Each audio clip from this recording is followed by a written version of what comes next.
एखने हमार YouTube channel राज रोहित मैथिल के लाल बटन दबा कर सब्सक्राइब करी और घंटी के निशान के दबावी ताकि हमारा अधिक से अधिक अपडेट अपने लोग के बीच जल्द से जल्द पहुंचे।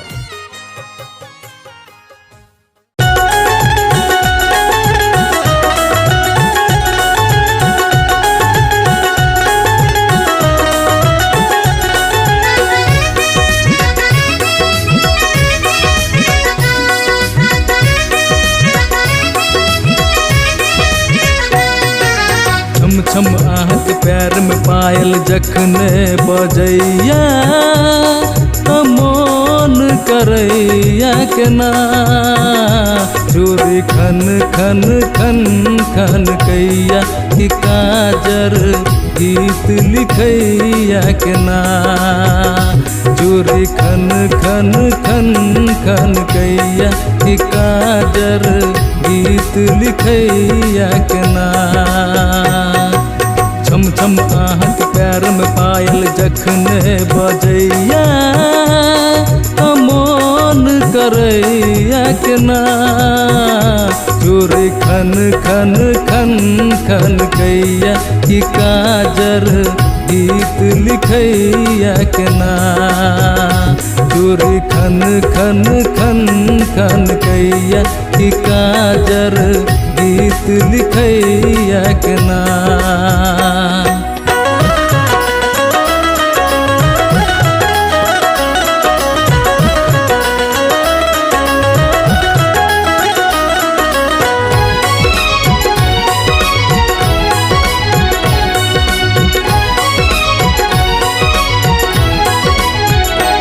चलो दूर चलो चल जाए बिन हमरा किछ नहीं सोहाय चलो दूर चलो चल जाए बिन हमरा किछ नहीं सोहाय निक लागत के ना जदि देखी एना निक लागत के ना जदि देखी एना प्राणक तार टूटल जाय सर सर आहक माथ ससारी जखने खसैया मन करैया के ना चोरी खन खन खन खन कैया कि काजर गीत लिखैया के ना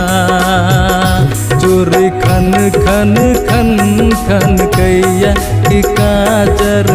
गीत लिखैया के ना।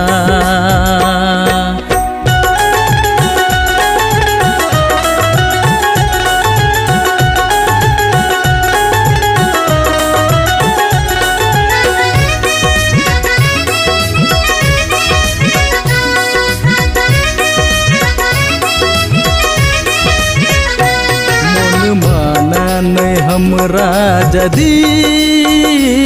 अब करू तो करू हम की मन माना नहीं हमरा जदी अब करू तो करू हम की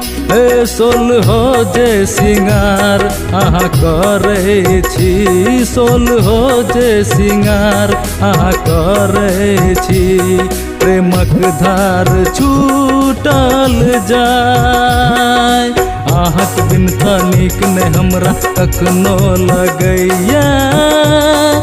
मन करैया के ना चोरी खन खन खन खन कैया कि काजर गीत लिखैया के ना चोरी खन खन खन खन कैया कि काजर गीत लिखैया के ना।